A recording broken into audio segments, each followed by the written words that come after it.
My name is Sonika, and I have a 2-year-old little girl named Navika who is going to be 3 in March. And I'm also expecting baby girl number 2 who is going to join our family in the month of May. Today's topic is busy bags. Before I go ahead with this topic, I would like to tell you that I promised this video about 3 weeks back and I couldn't make it until now, so better late than never. So, what exactly are busy bags? To me, these are fun activities kept in separate bags to encourage independent play in a child. And these are activities that are planned in a way that the child can play all by himself or herself. That means you don't really need to be present with the child for the child to be doing these activities. I will be sharing 14 different ideas, and these are the ones which I introduced to Navika with time, and I think I introduced the whole concept of busy bags after she turned 2. So without further ado, let's dive into these busy bags. Okay, so I have all the busy bags in front of me and I'm going to show you one by one what each bag includes. So the first thing is this steel plate, which I have it from Navika's different toy, and I have the magnetic numbers which she has to put in sequence from 1 through 10. This is very much fun for her, one because it's magnetic and kids love magnets, and most importantly she is able to put the numbers 1 through 10 just the way she counts them.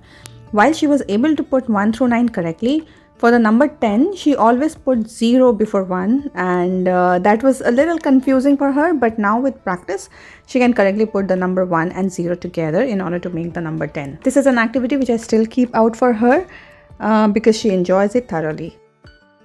Next, I have this bag, but before going through it, let me just tell you that you can notice that I have all the bags here which are in see-through pouches. This way, Navika can clearly see what's inside each pouch and she can bring the activity out as per her interest at the moment. Now getting back to this one, it has 2 different activities because I ran short of bags and I would rather say that I have more activities than the bags here. So in this bag, I have some popsicle sticks which I have colored in pairs with 3 different colors. For a younger child, working with 2 colors is a good start. The child has to find the correct pair of sticks and match them. For example, this pair has the same set of colors but are not correctly aligned, so she has to fit this around like this in order to complete the set. This requires logical reasoning, and activities like these help in strengthening that. Also, all these sticks are self-correcting, meaning if she finds a match and still doubts if she got it right, then she can flip over the sticks to look for these marks. If they are same in both the sticks, then she knows that she has done it correctly. Next, here we have 2 songs in these 2 little cards, Humpty Dumpty and Itsy Bitsy Spider, and the songs are represented in images which the child has to put in the respective cards in sequence. So for example, this card is for the song Humpty Dumpty and this is how it's played.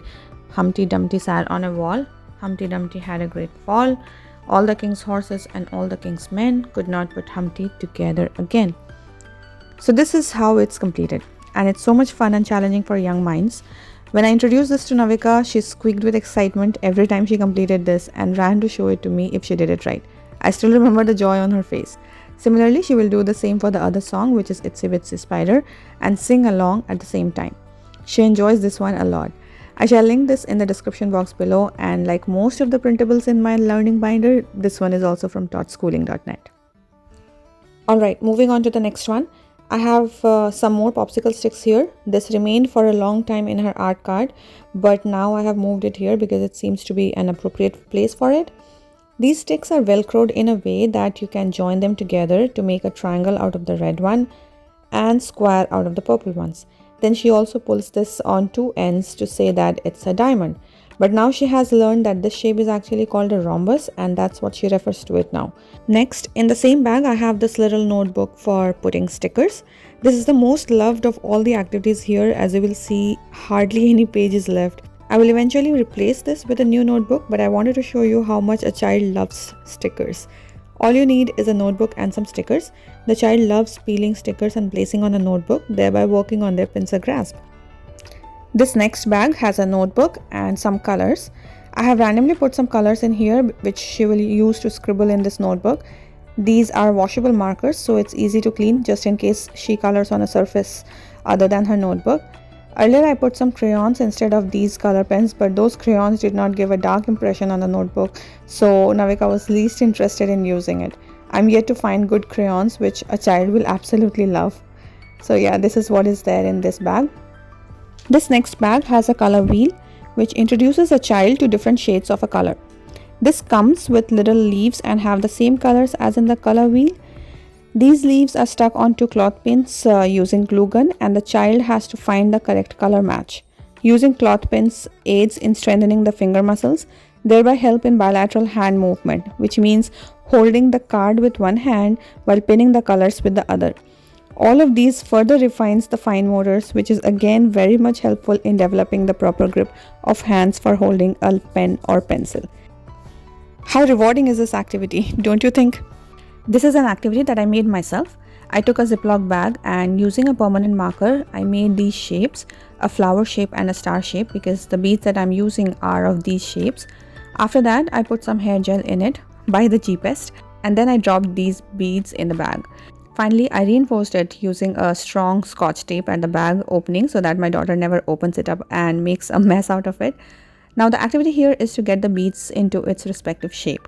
So here all the flower shaped beads should go in the flower section of the bag, while the star shaped beads should go in the star section of the bag.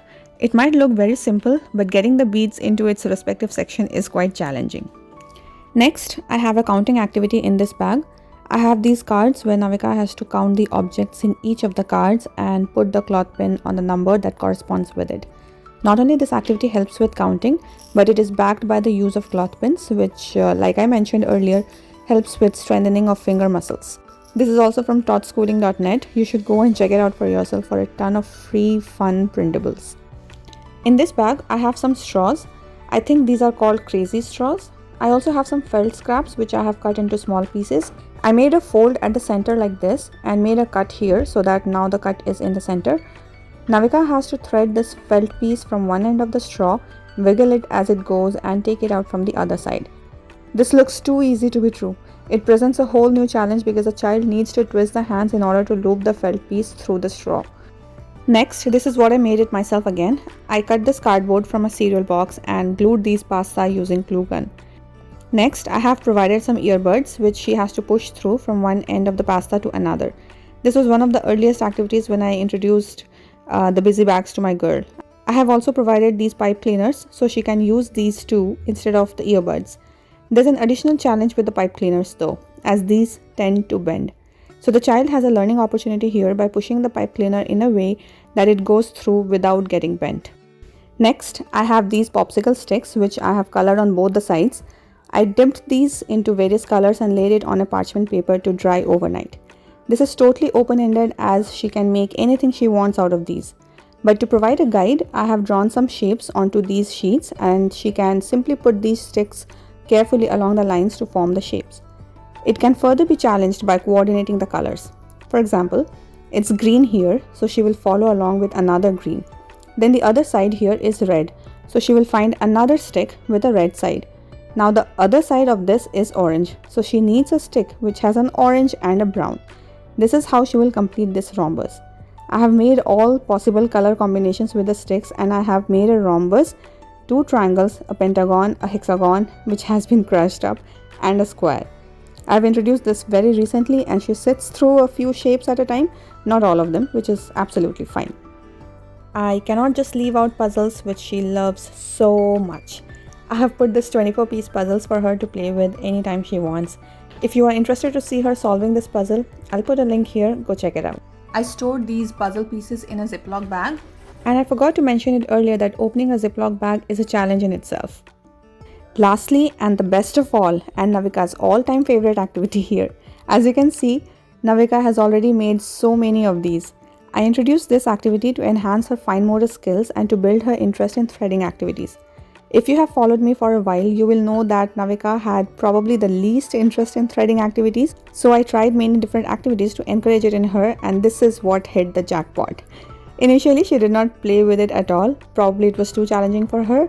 But then eventually, this became her absolute favorite.